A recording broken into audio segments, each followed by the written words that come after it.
Contractors, if you are feeling stuck or if you have been feeling stuck for a long time, then this video is for you. It is not because of your crews, it is not because of your team, it is not because of your clients, but it is because of you. And unless you check it and apply some of the lessons that I'm going to talk to you guys about in this video, then you are going to continue to remain stuck. And being stuck in construction isn't like being stuck in any other industry. If you are not growing in the construction industry, especially in 2025, your business is slowly dying. And so in the next few minutes, I am going to prove this to you and show you how it is that you can fix it before this ends up burying you. If you don't know who I am, my name is Lev Parsegin. I'm the founder of Cosmosify. Cosmosify is a consulting agency that helps remodel contractors and custom home builders bring order to their business so that my contractors can focus on spending time doing the things that they love with the people that they love. But that's not the reason why I'm making this video in specific. I talk to so many contractors on a day-to-day basis, and so many of them tell me about how they want to have more business. They want to grow their profits, but there's always a but. And so in this video, I want to talk to you specifically about what that but, or what the most common buts are that I have seen working with many multi-7-figure in revenue contractors. Okay, this is you are this circle. Okay, and everybody kind of believes that, you know, they, whether you want to admit it or not, but you are the main character of your own story. Okay, especially when it comes to running your business, you believe that everything kind of revolves around you, your subcontractors, your crews, your, you know, team members, project managers, your clients, even and everybody that you possibly interface with. To some degree, you believe that you are at the center of everything. And it threatens you, it bothers you when you run into people that where you experience them at the center of everything. In fact, it bothers you so much that it keeps you from interfacing or interacting with anybody that has an apparent ego. Now, I'm not sitting here and saying that all contractors are, you know, egotistical narcissists and they're, you know, terrible people to work with. Ego, as I understand it, oftentimes well, not oftentimes. Ego is meant to protect us, right? And so it's not a good or a bad thing. It just is. But when we're not aware of what our ego can do, it can really end up leaving you in a more broke and a more stuck position than you actually want to be in. Okay, and so this is kind of my thesis for the video, is that your ego is destroying your construction business and you are at the center of all of it. Okay, and so I want to talk about 3 specific examples here of how this shows up. Okay, so if I go up, let's just talk about opportunities with realtors. I have heard countless times that contractors do not want to work with realtors, and these are actually some excerpts, some specific words that I have heard from contractors that I've personally worked with, right? And this is one of the quotes. So the quote says, "They are jackasses. Anytime I've given an estimate, or given one an estimate, they get upset that I'm not trading my time for pennies." Okay, so raise your hand if you are a contractor and you have felt this way about a realtor before. Okay, you probably have, and that's fine. But let's peel this back for a second. Is this the rule across the board?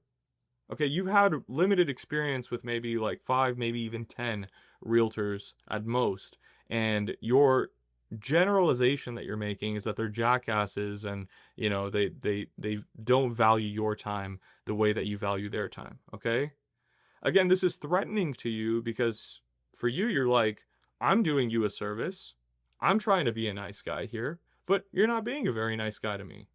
This doesn't come from the fact that you know, you're this like egomaniac and it's just me. This comes from the fact that your skill set deficiency is in the fact that you don't have the ability to effectively communicate with people like realtors. Okay, so this is one thing that I just want to put on the screen. Okay, let's move to the architects, right? A lot of contractors tell me that like they would be awesome if architects could refer them more business. Who wouldn't love that, right? I certainly would. But then I hear things like this, which is architects expect the world from me, but never return the favor by referring me jobs. Okay, right? And so this is kind of a funny one to me because expect the world from me. And these are real quotes that I've gotten from contractors that I've worked with, guys. So they expect the world from me, but they never return the favor by referring me jobs. Who's at the center of this? Me. You, right?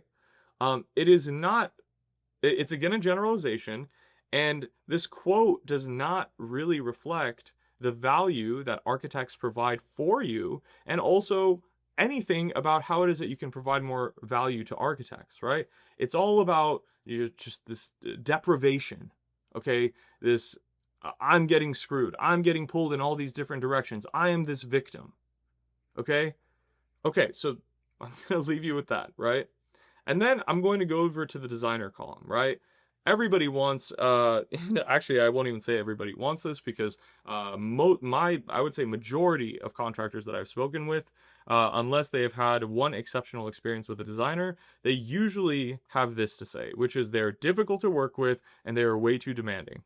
Okay, among some other colorful words that I'm not going to share in this video, but you guys can use your imagination. Okay, who has experienced these three things?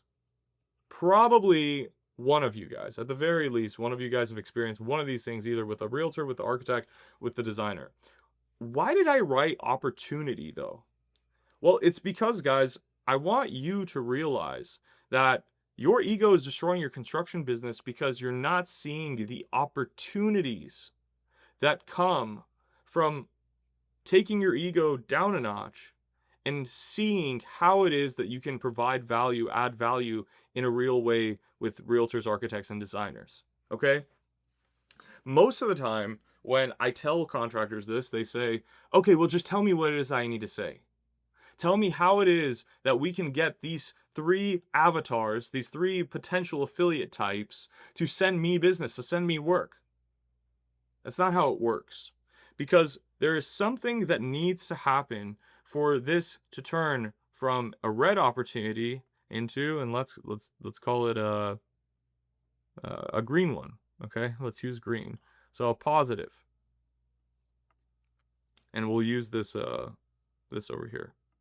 So if we want to turn this red opportunity into a green one, where you're not saying rude and mean things, but you're actually saying nice things here, something needs to take place. And what I'm going to share with you guys is the exact thing that you can do to switch this from such a negative in working with realtors, negative working with designers, negative working with architects, into something incredibly positive.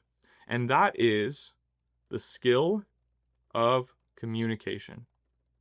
Okay, now communication is kind of a broad term. Like when people hear that, they're like, oh, does that just mean talking? Well, I'm actually going to chunk it down even more. It's the skill of not just communication, but the skill of active listening. Why the heck does this matter? Why do you need to be an active listener? Well, part of being an active listener requires you to have empathy for the person that you are talking to, right? You need to give enough of a crap about the person sitting in front of you just as a human being. Okay, maybe you don't like their personality, maybe you don't like their hair, maybe you don't like, their Versace shirts that they wear. Sorry, realtors, right? But you just have to respect them enough to see them as another human being the way that, another, just as any person is. And if you can't do that, then this training is probably not going to be for you. It's going to be really hard for you to, apply any of this stuff. But I say the skill of active listening can turn this from, a negative thing into a positive, because if you seek, number one, to understand people, then the byproduct of that understanding is going to be, wait for the positive, okay? Transaction opportunities. Okay? Why? Well, because people work with who? People work with people that they know. Okay? Then we'll go like, and then trust. And this is kind of like the flow for it, right? First, people get to know you, then they get to like you, and after they like you and know you, they begin to trust you. And after they begin to trust you, guess what? They want to actually do business with you. They have a desire to do business with you. But one of the best ways that you can get people to know, like, and trust you is by being someone of value to them and by wanting to serve these people without asking for anything in return. Okay? Your give to ask ratio needs to be adjusted a little bit, because most contractors, they think that, well, if I just put myself in front of the person, they should start referring me business. Why? There is no logical reason as to why they should be doing that. Okay, we're in a trust recession right now, especially with AI and all of these, you know, new digital platforms that are getting rolled out left and right. And so what you want is you want cheap leads and you want leads fast and you just want to grow, but you're not thinking about the people that you meet that you can provide value to, that can help you grow if you put yourself in their shoes and think, how can I help them grow? Right? So if you do prioritize this and you actually listen by reaching out to, say, for example, tactically, let's just talk about how you can do this. Number one, reach out to 100 realtors per week. Okay. Number two, ask to meet up at an open house / get coffee at a local shop. And then number three, let's say, figure out how you can make them more money. This is, I'm using realtors as the example, but honestly, guys, this really does apply across the board for everyone that we're talking about here. Realistically speaking, if you want to make more money within your construction business, these are 3 tactical things that you can do and apply right now to make more money. But this requires 2 things. Number 1, your time. Okay? And let's just throw that on the whiteboard. So, number 1, time. And number 2,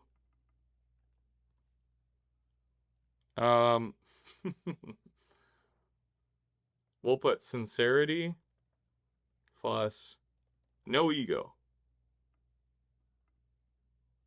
Why are these things so important? Okay, it goes back to the main topic for the video, which is your ego is destroying your construction business. Guys, you can put all the time in the world into your business, into reaching out to people.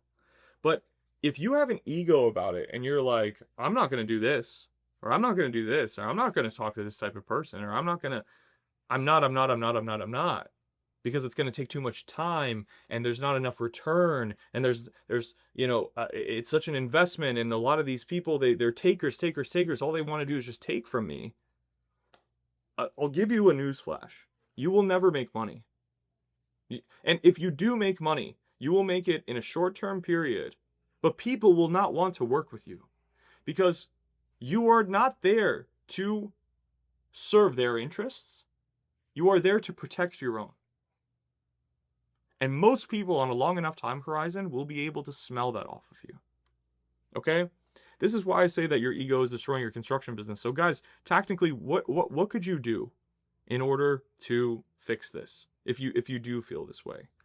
Approach every single realtor, designer, architect, I don't care who, as if it is the first time you are ever talking to a realtor, designer, or an architect. Genuinely care about who it is that they are, what it is that they do, where it is that they want to go. Because if you care and you put yourself in their shoes, you will find ways, just because of the fact that you care about them as a person, to figure out a way to help them. And this is where your creative juices will start flowing, and you'll say, maybe I can create an offer where it benefits them by doing just basically doing like a site walk or a site inspection with them when they're in escrow for a property, or if they want to co-host an open house event together where I can bring donuts and I can bring coffee, and I could talk to people about like the different remodel options on this house that needs a little bit of lipstick and paint. I'm kind of talking off the top of my head here, in terms of different ways that you can provide value to realtors specifically. But there are very many practical systems, and practical offers that you can give to realtors, to designers, to architects, so that they can see this guy's legit. He genuinely wants to help me. I want to figure out a way where I can send him business and refer him business. Okay? And the same exact thing, guys, applies to architects. You can turn, this negative feeling that you have about architects into a positive. You can turn this negative feeling that you have about designers into positive, and you'll just have these positives all around just because of the fact that you learned how to listen. You showed who it is that you are, so they get to know you. Now they begin to like you, then they begin to trust you, and eventually they want to transact with you. But until you kill your ego and say, I am not better than these people, I can learn from everybody, there's an opportunity in everything and everyone that I interact with, until you do that, you will not be able to reach the heights of your construction business that you would like to. And again, I can bring up many stories as to how I've seen this play out. There's contractor A and contractor B. I'll just use this as an example. Both of them are in the same market. I'm not going to talk about what market that they're in. One of them, I gave them a list of 100 designers, and within the next 24 hours, they already had a meeting booked with a designer, and that designer actually sent them plans to bid a project. This is one phone call, guys. Whereas the same market, same type of contractor, I proposed the same idea and provided them with everything that they needed to reach out, the scripts, what to say, what kind of offers they could potentially look at pitching, how it is that they should navigate all the meetings and things like that. And they said, this is going to take too much time and there's not enough of a return. So contractors, I'm going to ask you right here, which contractor do you want to be? Do you want to be contractor A or contractor B? Do you want to look at everything as a negative? Do you want to see the world around you and see the people around you as takers? Or do you instead want to create opportunities and find the goodness in everybody that works in your market to see how it is that you can provide them value, so in turn they can provide you value? That is it. I'm not going to say much else for this video, but I hope you guys got value from it. If you did, please subscribe to the channel. Share it with a contractor friend that you feel like could benefit from this training, from this information. But, I'll see you guys in the next one tomorrow. Peace.